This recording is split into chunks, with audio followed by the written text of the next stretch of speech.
Please welcome. Mami Barbie! Magandang hapon, Will! Ganda po no, bumati ho kayo sa buong mundo. Binabati ko yung mga kapitbahay ko sa 13 Martires, pati na yung mga batchmates, classmates, mga teacher ko sa Laguna. Hello!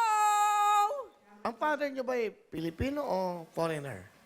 Yung, sabi nila, yung biological dad ko daw. American Black. Black, daw. okay. Parang meron kayong Hindi ganun ko na ano kasi eh. siya nakita ever since. Ilan kayo ilan ang anak niyo? Dalawa ang anak ko. Isang babae at isang lalaki. Ang husband niyo, Wala na din eh. ang mga lalaking to, naiinis ako sa mga lalaking to. Ha? Lahat sila walang asawa. Sa totoo lang, kayo pa lang. Wala rin pala kayong gagawin sa likod na yan. Wala kayong asawa kasi naman kayo naman po ay nabiyuda. Kayo naman ay nawala. Kayo din wala asawa. Hiwalay o? Hiwalay. Ay, wala. Matagal na kayo ba kayo hiwalay? 19 years. Pero wala kang inspirasyon. Kaya ba't meron? Meron siyempre. Siyempre, iba rin naman yung siyempre meron kang kakilitian. Yes. Ay, Kakurutan. Hindi ba? Sa mga naman. Yan ba? Gwapo ah. Ayan pala. Ah, siya pala. Siya pala yun. Buti naman isinama niyo siya. Nakaakas ka pa sa kanya. Nanay Barbie, sino po ang kasama niyo?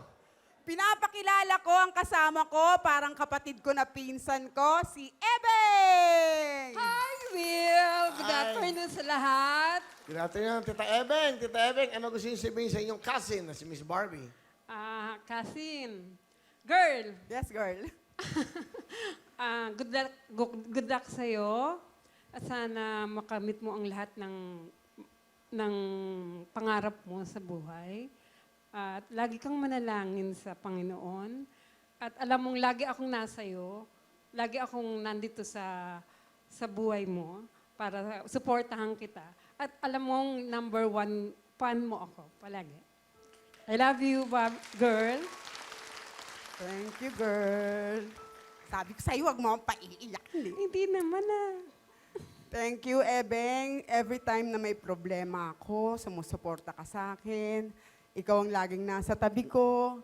Kahit nangungulit ako sa'yo, sige ka lang dyan. Kaya nagpapasalamat ako ng marami sa mga tulong na binibigay mo sa akin. Thank you. Girl, thank you. You're welcome. Sweet naman nila, no? Di ba? Oo, sobrang close. Pinsan. Yung mga anak niyo, nasaan? Yung panganay ko may asawa na. Ang kasama ko ngayon yung bunso ko, single pa kasi. Kaya lang. Babae, lalaki? Lalaki yung bunso Nasaan ko. siya ngayon? Nag-aaral siya ngayon sa TESDA. Okay. Hindi rin siya pwedeng isama. Kaya, At least yung first cousin niyo talaga. yes. Hello mga kapuso! I am Elaine Timbol! Nagustuhan niyo ba ang video na ito? Nako, marami kaming hinihanda para sa inyo. Kaya mag-subscribe lang sa official YouTube account ng Wawa Win.